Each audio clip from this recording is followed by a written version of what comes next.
Halo guys, kembali lagi ke channel RB Movie. Kali ini saya akan menceritakan film yang berjudul Ant-Man 2015. Film ini mengisahkan tentang seorang pencuri yang bernama Scott Lang yang harus membantu seorang profesor sekaligus gurunya yang bernama Dr. Hank Pym. Hank berhasil menciptakan sebuah serum yang bisa membuat tubuh pemakainya mengecil seperti semut. Akhirnya, Dr. Hank memberikan kesempatan kepada Scott untuk menebus semua kesalahannya, dengan menjadi pahlawan bernama Ant-Man, dengan bantuan serum tersebut. Dan langsung saja ke alur ceritanya.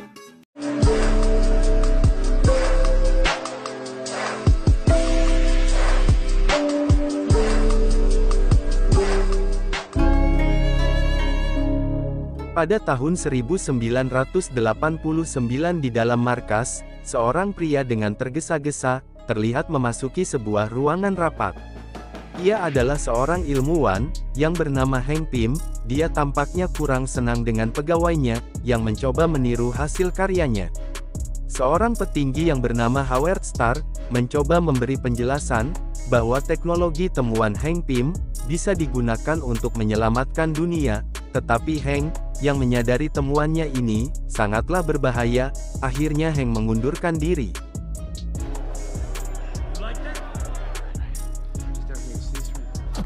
Scene berganti ke zaman sekarang. Terlihat seorang pria, yang sedang terlibat dalam sebuah pertarungan, di dalam penjara. Pria yang bernama Scott Lang tersebut, ternyata sedang mengikuti ritual perpisahan antara pidana. Setelah keluar dari tempat itu, dia dijemput oleh kawannya yang bernama Louis. Di perjalanan, Scott berbincang-bincang dengan kawan baiknya.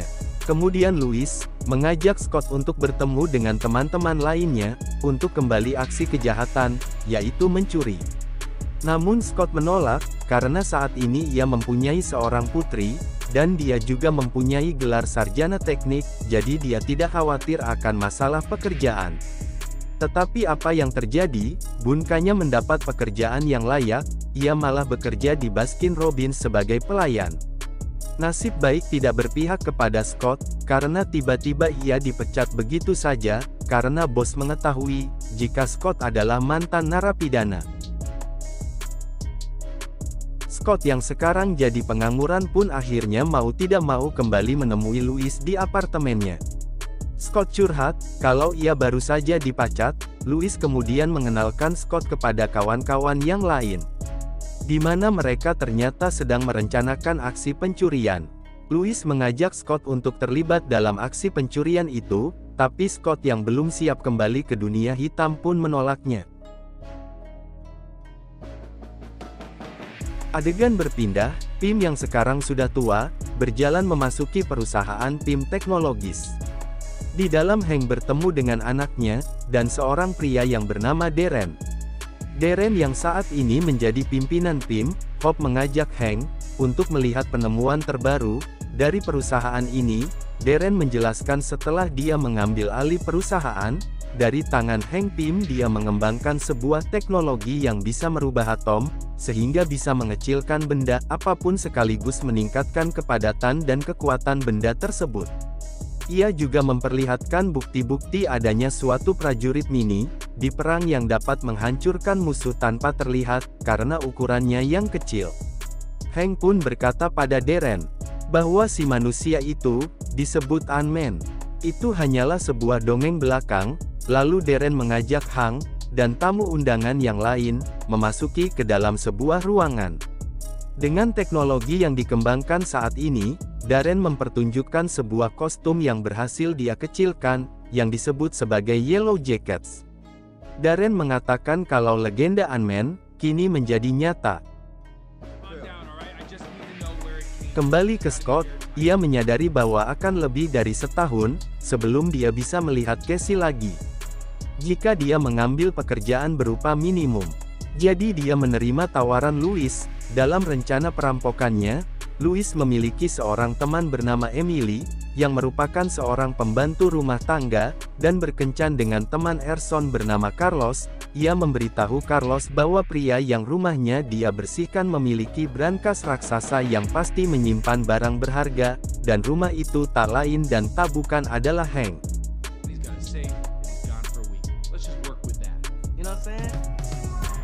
Rencana pun kini mulai dilaksanakan. Louis bertugas mengambil peralatan untuk membobol, dan Chord mencuri seragam teknisi komunikasi, sedangkan Scott membantu saat eksekusi.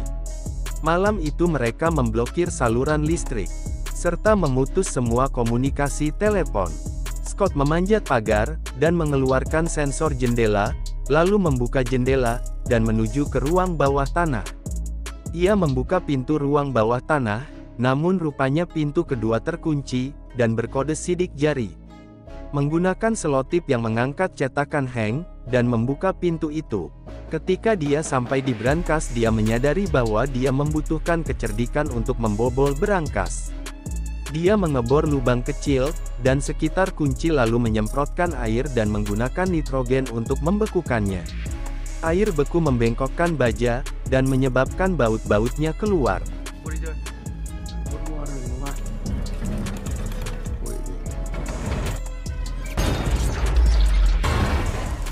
Ketika dia membuka brankas, satu-satunya yang ada di dalamnya adalah setelan kostum, dan helm yang tampak aneh. Dia meraih itu, dan keluar.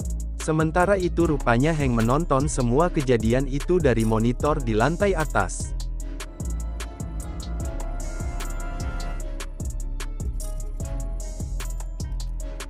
Merasa kecewa karena tidak mendapatkan sesuatu yang berharga, kelompok itu kembali ke apartemen Louis. Scott masuk ke kamar mandi dan memeriksa setelan yang dia curi, bedaknya pun bertanya-tanya mengapa itu dijaga begitu ketat. Karena penasaran, dia memakainya, dia melangkah ke bak mandi untuk melihat dirinya di cermin dengan baik, melihat tombol merah di sarung tangan, ia menekannya dan langsung menyusut. Tak lama kemudian Louis masuk ke kamar mandi, dan menyalakan air di bak mandi. Scott Mini yang masih berada di sana, melihatnya seperti gelombang pasang. Louis pun tidak bisa melihat keberadaan Scott yang sangat kecil. Scott mendengar suara yang datang dari lubang suara di helm.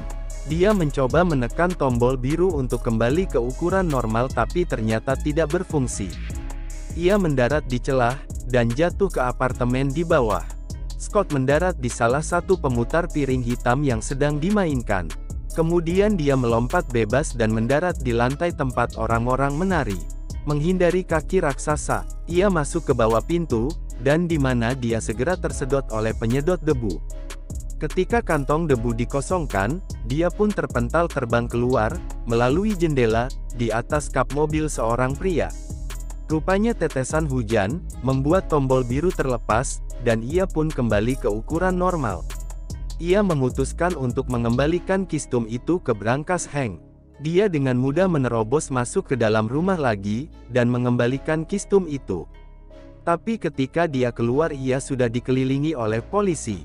Dia ditangkap dan dibawa ke penjara, di mana Pixan menunggunya, yang memberitahu Pixan bahwa pengacara Scott ada di sana. Dengan perasaan yang masih bingung Scott pergi menemui pengacara yang tidak dia minta dan tidak dia ketahui, ternyata pengacara yang menunggunya adalah Hank. Dia menawarkan Scott dua pilihan. Hidup di penjara atau mengikuti instruksinya. Scott benar-benar bingung, jadi Hank memberitahunya, bahwa dia mengizinkannya mencuri setelah itu. Di dalam sel penjara, Scott melihat sekelompok semut membawa kostum itu kembali padanya. Dengan segera dia pun memakainya, dan menyusut, kemudian dengan cepat melarikan diri dari penjara. Salah satu semut Hank melebarkan sayapnya, kemudian Scott naik dan terbang di atas kota. Hank memberitahu Scott, bahwa dialah yang menemukan setelan itu, tetapi takut itu akan disalahgunakan jadi dia menguncinya, dan telah mengetahui tentang teknologi menyusut tersebut. Tetapi Hank tidak mau memberikannya, dan memangsa Hank keluar dari tim Page. Ketika Hope menyadari betapa berbahayanya Darren, dia bekerja sama dengan Hank untuk menghentikannya.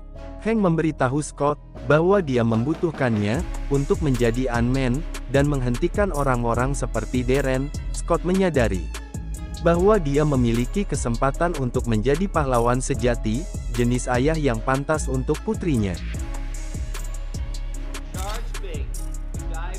Setelah resmi bergabung, Scott dilatih seni bela diri, dan cara memimpin koloni semut. Dia memanfaatkan waktunya dengan berlatih menyusut, dan tumbuh kembali. Hank mengatakan kepadanya bahwa salah satu teknologi yang dia perlukan untuk mencuri kostum dari Darren yang berada di gedung PIM.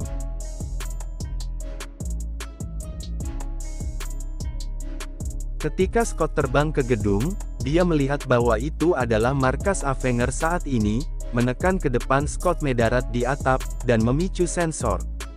Falcon datang untuk menyelidiki, dan dia dapat melihat Scott bahkan dalam ukuran kecil.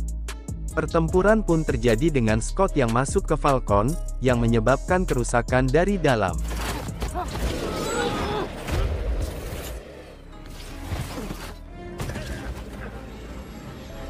Breach is an adult male who has some sort of shrinking tech. Sorry.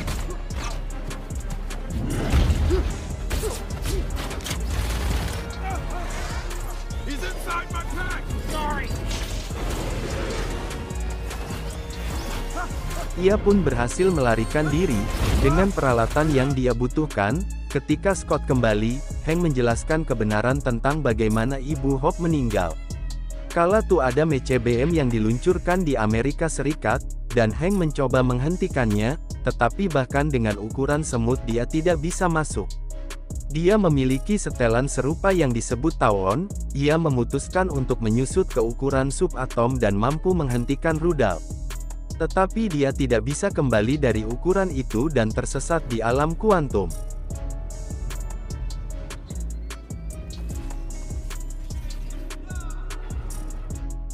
Di sisi lain, Darren Cross akhirnya berhasil mengecilkan domba, ia membayangkan dirinya mengambil alih PIM teknologis.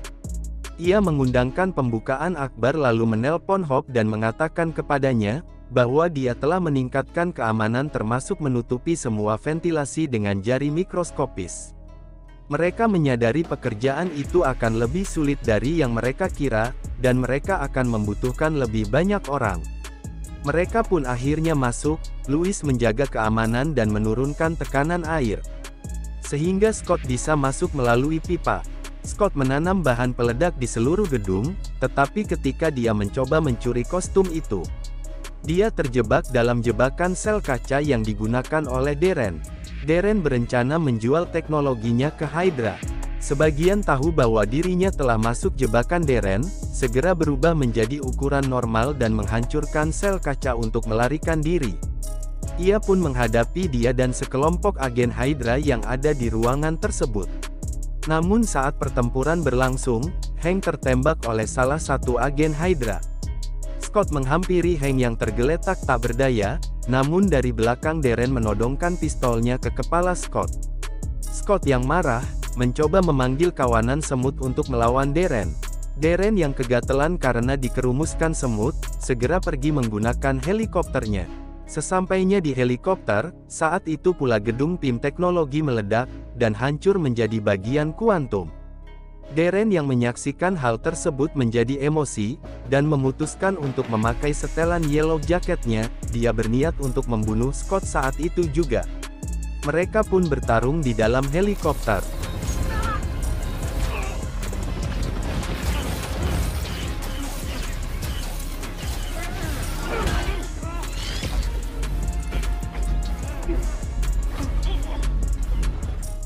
I'm gonna disintegrate you! Claim disintegration by the Cure.